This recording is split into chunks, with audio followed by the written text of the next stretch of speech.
अगला छठा नंबर का जो क्वेश्चन है वो है कि -4/9 धन -4/9 का मान ज्ञात कीजिए।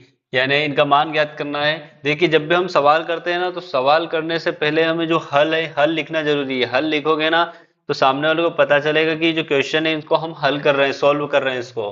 तो हम लिखते हैं, पहले क्या लिखेंगे, दिया है करके लिखेंगे, दिया है, और फिर क्या दिया है उसको लिखेंगे -4/9 प्लस माइनस के 4/9, फिर आउटपुट में बराबर करके लिखेंगे।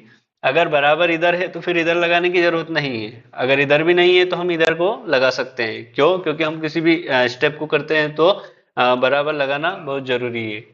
अब देखिए, इन दोनों के नीचे 9 है तो इन दोनों का क्या होगा, एलसीएम होगा। इन दोनों का अगर एलसीएम लेते हैं तो 9 ही आएगा।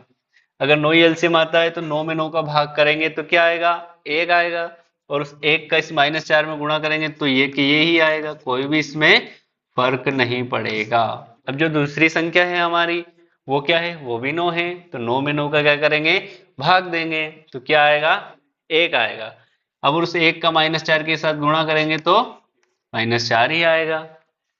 अब ये जो इस ब्रैकेट है, इन ब्रैकेट को हम खोलेंगे। अब इसको खोलेंगे तो ये जो प्लस माइनस है इनमें आपस में गुणा होगा, तो इसके आगे कुछ भी चिन्ह नहीं, मतलब प्लस का है तो प्लस का माइनस के साथ गुणा हुआ तो माइनस ही आएगा।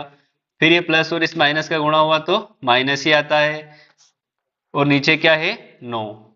अब ये ब्रैकेट ओपन हो गया है, तो इसको हम आगे और सॉल्व करते हैं। तो माइनस, अगर दो संख्या कोई भी माइनस माइनस में हो तो वो आपस में जुड़ जाती है, लेकिन चिन्ह हमेशा माइनस का ही आता है। तो ये -4 और -4 कितने हो गए, -8/9। तो हमारा जो आंसर है वो -8/9 है। ये इसका मान है, -8/9। तो ये क्वेश्चन समझ में आया है? अगर नहीं आया है तो आप कमेंट में पूछ सकते हो कि सर समझ में नहीं आया है, या फिर और कुछ भी